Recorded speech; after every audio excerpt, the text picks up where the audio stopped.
Assalamualaikum warahmatullahi wabarakatuh.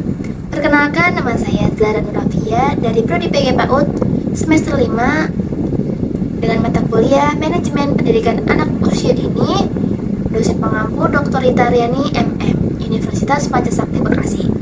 Di sini saya akan menjelaskan manajemen sarana dan prasarana di pendidikan anak usia dini.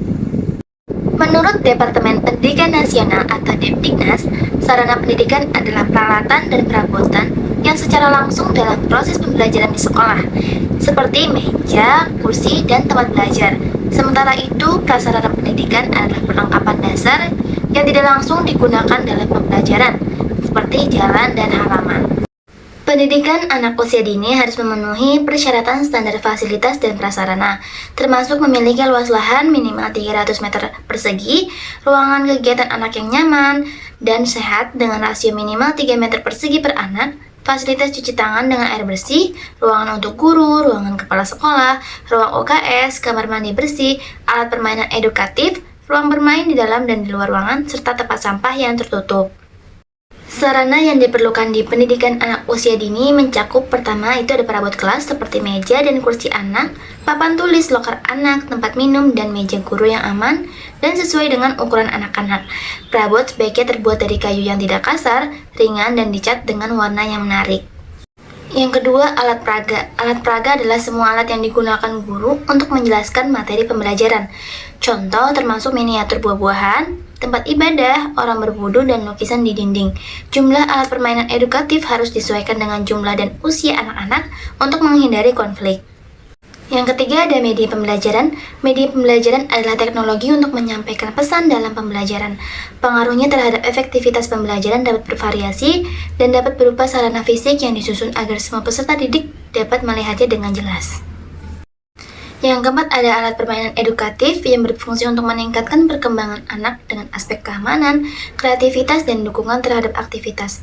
Terbagi menjadi dua jenis, alat permainan edukatif tradisional seperti angklung, serta alat permainan edukatif modern, termasuk permainan luar ruangan, yaitu contohnya jungkat-jungkit, ayunan, dan dalam ruangan, yaitu Lego puzzle.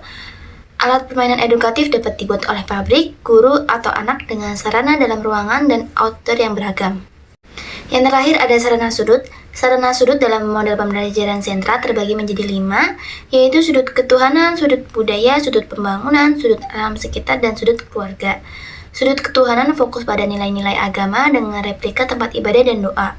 Sudut kebudayaan kembangkan keterampilan anak melalui bahasa simbolik dan gambar. Yang ketiga ada sudut pembangunan berisi peralatan untuk mengembangkan logika dan kreativitas anak. Selanjutnya ada sudut alam sekitar untuk interaksi dengan lingkungan. Sementara yang terakhir sudut keluarga membantu anak memahami kehidupan keluarga melalui permainan peran.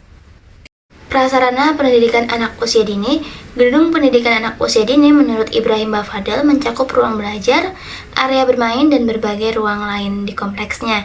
Satuan pendidikan anak usia dini perlu memiliki infrastruktur seperti tanah, ruang kelas, administrasi, perpustakaan dengan perhatian khusus pada perencanaan, pengadaan, dan pemeliharaan.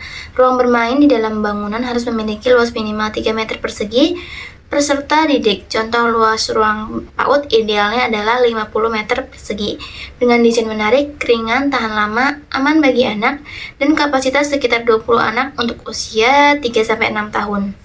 Manajemen sarana dan prasarana. Yang pertama, perencanaan kebutuhan, fasilitas, dan infrastruktur dalam pendidikan anak usia dini adalah kegiatan yang memerlukan perhatian matang. Dalam konteks ini, perencanaan harus mempertimbangkan kebutuhan dan tujuan pendidikan, termasuk aspek dan jumlah usia anak. Menurut Suyadi 2011, faktor lain yang perlu dipertimbangkan adalah sistem penggunaan yang teratur, kualitas alat permainan edukatif, dan aspek keuangan.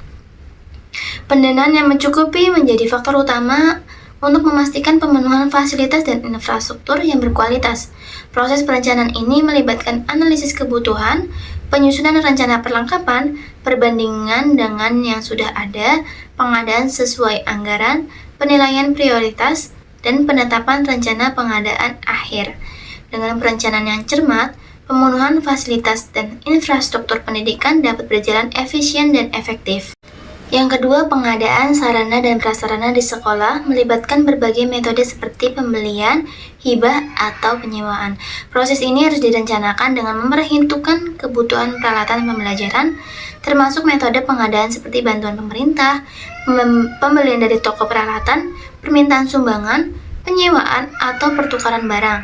Penting untuk memastikan kesesuaian dengan rencana kebutuhan, memperhatikan faktor keamanan, dan mencerminkan kemampuan serta kondisi lembaga pendidikan.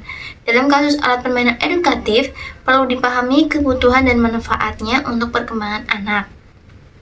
Pengadaan yang matang sesuai perencanaan dan dengan tanggung jawab yang tepat akan menghasilkan pemenuhan sarana dan prasarana pendidikan yang efisien dan efektif.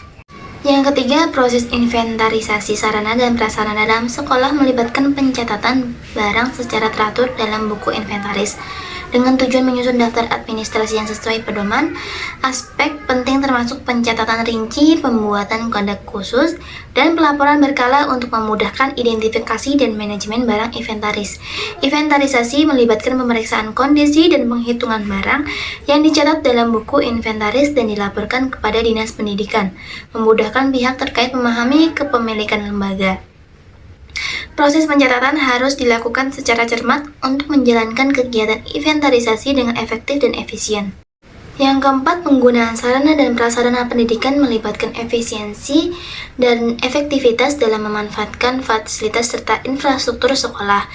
Kinerja optimal dicapai dengan penggunaan teratur sesuai kebutuhan dan SOP, mempertimbangkan rencana penggunaan, dan mematuhi prinsip pengelolaan. Penting untuk memahami kebijakan lembaga dan faktor-faktor seperti tujuan pendidikan, kesesuaian media pembelajaran, ketersediaan fasilitas, dan relevansi dengan karakteristik anak usia dini.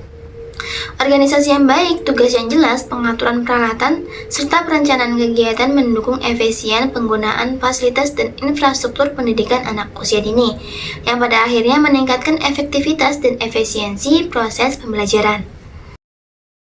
Yang kelima, pemeliharaan sarana dan prasarana. Proses merawat, menjaga, dan menyimpan perlengkapan adalah kunci dalam mempertahankan kualitas dan kelangsungan barang sesuai jenisnya. Pemeliharaan sarana dan prasarana pendidikan anak usia dini melibatkan penyimpanan yang baik, perawatan efektif, dan partisipasi semua pihak di sekolah. Pendekatan perawatan preventif dengan langkah-langkah seperti membentuk tim pelaksana, membuat daftar sarana, dan memberikan penghargaan, bertujuan untuk menjaga keberlanjutan dan kualitas penggunaan sarana dan prasarana pendidikan. Pemeliharaan dilakukan secara berkala dan disesuaikan dengan jenisnya, melibatkan perawatan sehari-hari dan berkala seperti pembersihan dan pengecatan dinding. Yang keenam, evaluasi sarana dan prasarana anak usia dini penting untuk pemahaman dan peningkatan kondisi fasilitas. Pencegahan kerusakan melibatkan langkah-langkah seperti mengembangkan rasa peduli lingkungan dan melibatkan peserta didik dalam tanggung jawab. Berbagai jenis evaluasi digunakan, termasuk harian, bulanan, dan tahunan. Manajemen yang baik menciptakan lingkungan pembelajaran yang nyaman dan meningkatkan potensi peserta didik. Kerjasama antara semua pihak, termasuk peserta didik, kunci dalam menjaga infrastruktur dan fasilitas. Kesimpulannya, standar sarana dan prasarana pendidikan anak usia dini adalah panduan penting untuk menciptakan lingkungan pendidikan yang aman dan mendukung perkembangan anak-anak. Ini melibatkan aspek keselamatan, kesesuaian perkembangan anak, fungsi sarana, maksudnya perabot, alat peraga, media pembelajaran dan alat permainan, serta prasarana ruang belajar area bermain yang harus aman dan tahan lama. Pengelolaan yang baik dapat meningkatkan kualitas lembaga pendidikan dan manfaatnya dirasakan oleh semua pihak yang terlibat. Sekian materi yang bisa saya sampaikan. Terima kasih. Wassalamualaikum warahmatullahi wabarakatuh.